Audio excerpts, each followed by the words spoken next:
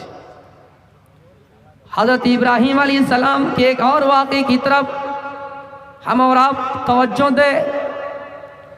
ابراہیم علیہ السلام نے کہا اللہ سے، اللہ ربی ارنی کیف تحیی الموت، ربی ارنی کیف تحیی الموت۔ اے ابراہیم، اے اللہ، اے میرے رب، اے میرے پروردگار، تم مرنے کے بعد انسان کو دوبارہ کیسے زندہ کرے گا؟ تم مرنے کے بعد انسان کو دوبارہ کیسے وجود میں لائے گا؟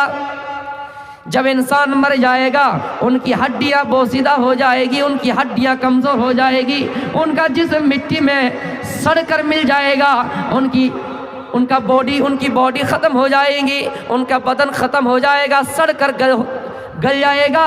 اس کو دوبارہ کیسے زندہ کرے گا؟ اس کو دوبارہ کیسے زندہ کرے گا؟ اللہ نے کہا ابراہیم اولم تؤمن، کیا ایمان نہیں ہے میرے اوپر؟ ابراہیم نے کہا ہاں، وَلَكِنْ لِيَطْمَئِنَّ قَلْبِي، لیکن اے اللہ میرے دل کو اطمینان پہنچ جائے گا، میرے دل کی تسکین ہو جائے گی، میرے دل کو اطمینان ہو جائے گا۔ مردے کو زندہ کر کے دکھا دے، مردے کو کیسے زندہ کرے گا وہ دکھا دے، اس کے بعد میرے دل کو اطمینان ہو جائے گا۔ ایمان تو ہے لیکن میرے سامنے آپ کسی مردے کو زندہ کر کے دکھائیے، میرے دل کو قرار آ جائے گا، میرے دل کی تسکین ہو جائے گی۔ اللہ نے حکم دیا ابراہیم فَخُذْ أَرْبَعَةً مِّنَ الطَّيْرِ، 4 پرندے لو، پھر اس کو اڑا کر مانوس کر لو، اس کو پالو پوسو، سمجھاؤ، چلنے کا طریقہ سکھلاؤ۔ جب آواز دو تو پرندہ تمہارے پاس کیسے آئے، کھانے کا اشارہ کرو تو پرندہ کیسے کھائیں، اس کو اتنا مانوس کر لو کہ وہ تمہیں پہچان جائیں، تم اسے پہچان جاؤ، جب چاہو تم اپنے پاس بلاؤ، اتنا اڑا کر انہیں مانوس کر لو۔ آپ نے دیکھا ہوگا جو بندر اور بندریا کا ناچ کروانے کے لیے شہروں میں، علاقے میں، محلے میں آتے ہیں، اور ان کی یہ روزی ہوتی ہے، تجارت ہوتی ہے، ان کا یہ بزنس مان لیجئے، ناچ دکھا کرو کچھ چاول لیتے ہیں، پیسہ لیتے ہیں۔ جب سب کے سامنے بندر سے کہتا ہو بندر تم سسرال جا کر دکھاؤ، بندر کیسے سسرال جاتا ہے؟ پھر یہ کہتا ہے کہ جب تمہاری بیوی تم سے ناراض ہو تو اس کا چہرہ کس طرح ہوتا ہے، اس طرح ہو کر دکھاؤ، تو اس طرح ہو کر بھی دکھاتا ہے۔ یہ سکھایا جاتا ہے۔ ابراہیم علیہ السلام سے اللہ کہہ رہا ہے کہ او ابراہیم تم اس 4 پرندوں کو مانوس کر لو، اتنا پال لو، اتنا پال لو کہ وہ تمہاری زبان سمجھ جائیں، تمہارا اشارہ سمجھ جائیں، پھر اس کو کاٹ دو، قیمہ بنا دو، بوٹی بوٹی کر دو، اور ہر پہاڑوں میں ایک ایک بوٹی اس کا رکھ دو، ایک ایک بوٹی ہر پہاڑ میں رکھ دو، پھر آواز دو کہ اپنے پاس آؤ۔ تو میرے پیارے ساتھیوں، جب ابراہیم علیہ السلام نے اس 4 پرندوں کو قیمہ بنایا، بوٹی بوٹی کر دیا، ان کے گوشت کو الگ الگ کر دیے، پہاڑوں میں رکھ دیے، کہیں پر یہ بوٹی، کہیں پر وہ بوٹی، کسی پہاڑ میں ٹانگ، کسی پہاڑ میں ہاتھ، کسی پہاڑ میں پر، یہ تمام چیزیں رکھ دی۔ اس کے بعد ابراہیم نے آواز دی او پرندوں چلے آؤ۔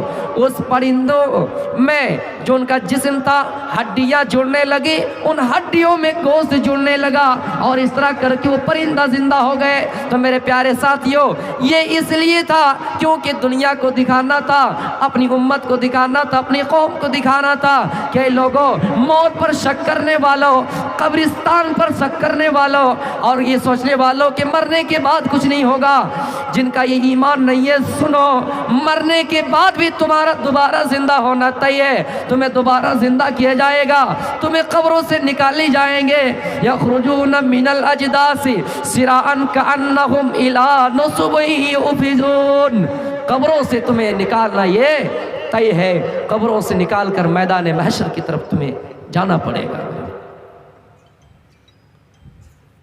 تو ہمارا اور آپ کا ایمان یہ بھی ہونا چاہیے کہ ہم مرنے کے بعد دوبارہ جو ہمیں زندگی ملے گی اس کے اوپر ہمارا ایمان ہونا چاہیے۔ حضرت عزیر علیہ السلام ایک بستی سے ان کا گزر ہوا، ایک بستی سے گزرے، دیکھا کہ وہ بستی ویران پڑا ہے، وہ بستی اجڑ گئی ہے، چھتوں کے بل گری ہوئی ہے۔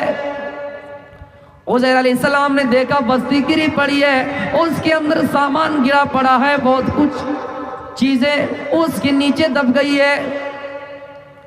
عزیر علیہ السلام نے اپنے من میں سوچا اور خیال کیا اور اللہ سے سوال کر بیٹھا، اپنے دل میں کہہ بیٹھا کہ یا اللہ ان مردے شہر کو کیسے زندہ کرے گا، اے اللہ تو اس مردے شہر کو زندہ کیسے کرے گا، جبکہ یہ کئی سالوں سے اجڑا پڑا ہے، کئی سالوں سے ویران پڑا ہوا ہے، اس کے نیچے بہت سی چیزیں دبی ہوئی ہے، ان کو کیسے زندہ کرے گا، ان کو کیسے زندہ کرے گا۔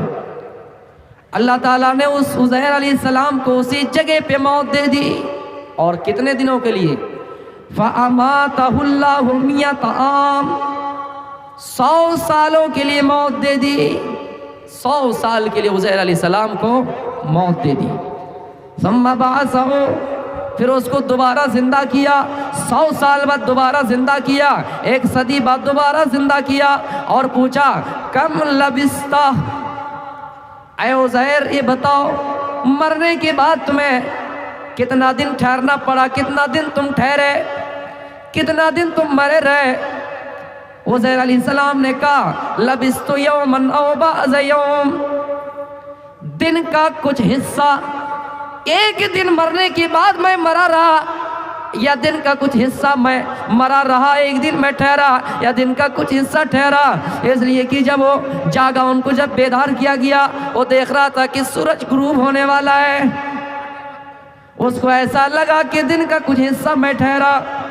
اللہ نے کہا عزیر تم 100 سال تک مرے رہے، 100 سال تک تم زندہ نہ رہے، 100 سال تک اسی جگہ پہ پڑے رہے، 100 سال تک اسی جگہ پہ پڑے رہے۔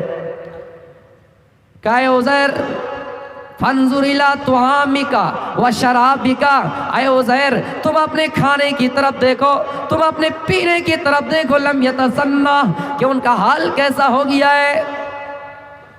پھر وانظر الی حمارک، اپنے گدھے کی طرف دیکھو، ان کا حال کیسا ہو گیا ہے، ان کی ہڈیوں کی طرف دیکھو، ان کیسے وہ سڑ گیا ہے۔ پھر میرے پیارے ساتھیوں عزیر علیہ السلام کے سامنے ان کو زندہ کیے جانے لگا، ہڈیوں میں گوشت کا لباس چڑھنے لگا۔ عزیر نے کہا کہ حقیقت واضح ہو گئی، سامنے ظاہر ہو گئی، اے اللہ حقیقت میں وَأَنَّ اللَّهَ عَلَىٰ كُلِّ شَيْءٍ قَدِيرٌ، تو ہر چیز پر قادر ہے، مرنے کے بعد انسان کو دوبارہ زندہ کرنے پر قادر ہے، مرنے کے بعد دوبارہ انسان کو پیدا کرنے پر قادر ہے۔ جس طرح انسان دنیا میں پہلی مرتبہ زندہ ہوا، پہلی مرتبہ پیدا ہوا، اسی طرح تم انسان کو دوبارہ پیدا کرنے پر بھی طاقت رکھتے ہو۔ تو میرے بھائیوں سوال ضرور اٹھا، لیکن ایمانی اعتبار سے شک نہیں تھا ان کو کہ مرنے کے بعد دوبارہ زندہ نہیں ہوگا، بلکہ یہ آنے والے قوم اور لوگوں کے لیے نشان عبرت بن جائیں، لوگوں کے لیے ایک مثال بن جائیں کہ بہت سے لوگ اب بھی شک کرتے ہیں کہ مرنے کے بعد کیا ہوگا۔ باپ چلے گئے قبر میں، دادا چلے گئے، پردادا چلے گئے، نانا چلے گئے، آج تک کوئی لوٹ کے نہیں آیا۔ قبر میں کون سے فرشتے آئے آج تک کچھ خبر نہیں ہے۔ دنیا میں خامخواہ لوگ ایسی باتیں کرتے ہیں کہ مرنے کے بعد دوبارہ زندگی، لیکن آج تک کوئی واپس نہیں آیا۔ اللہ کی قسم ایسے شک و شبہ میں پڑھنے والوں، تذبذب میں پڑھنے والوں، ایسی سوچ رکھنے والوں، ایمان میں تمہاری کمزوری ہے۔ اگر ایمان میں کمزوری ہے تو تمہاری عبادت قبول نہیں ہوگی۔ پہلے ایمان اس کے بعد عبادت، پہلے ایمان اس کے بعد عبادت، عمل صالح بعد میں، پہلے ایمان پختہ ہونا چاہیے کہ ہم اللہ تعالیٰ کی ذات پر پورا بھروسہ کہ اللہ ہی سب کچھ کرنے والا ہے۔ تو میرے پیارے ساتھیوں سب سے پہلے ہمیں اور آپ کو اپنا ایمان مضبوط کرنا ہے، اس کے بعد پھر اللہ تعالیٰ سے ڈرنا ہے۔ میں نے آپ کو 3 مثالیں واقعے کے ساتھ بتایا۔ ایمان ایسا ہو کہ ہماری جان چلی جائے جگہ پہ، ہماری قربانی دینا ہم پر واجب ہو گئی، ہمیں اس جگہ پہ قربانی دینی ہے، اولاد کی دینی ہے۔ اللہ نے ہماری جانوں کو، مالوں کو جنت کی عوض خرید لیا ہے میرے پیارے ساتھیوں۔ اگر ہمیں جنت مل رہی ہے تو یہ ہماری جان کوئی قیمتی سودا نہیں ہے۔ یا ایھا الذین آمنوا اتقوا اللہ ولتنظر نفس ما قدمت لغد، اے ایمان والو اللہ سے ڈرو، اور ہر انسان کو یہ غور کرنا چاہیے کہ اس نے کل قیامت کے دن کے لیے کون سی تیاری کر رکھی ہے۔ ایمان والو اللہ سے ڈرو، ڈرتے تو سب کوئی ہے لیکن کیسا ڈرنا چاہیے؟ حق تقاتی، جیسا ان سے ڈرنے کا حق ہے۔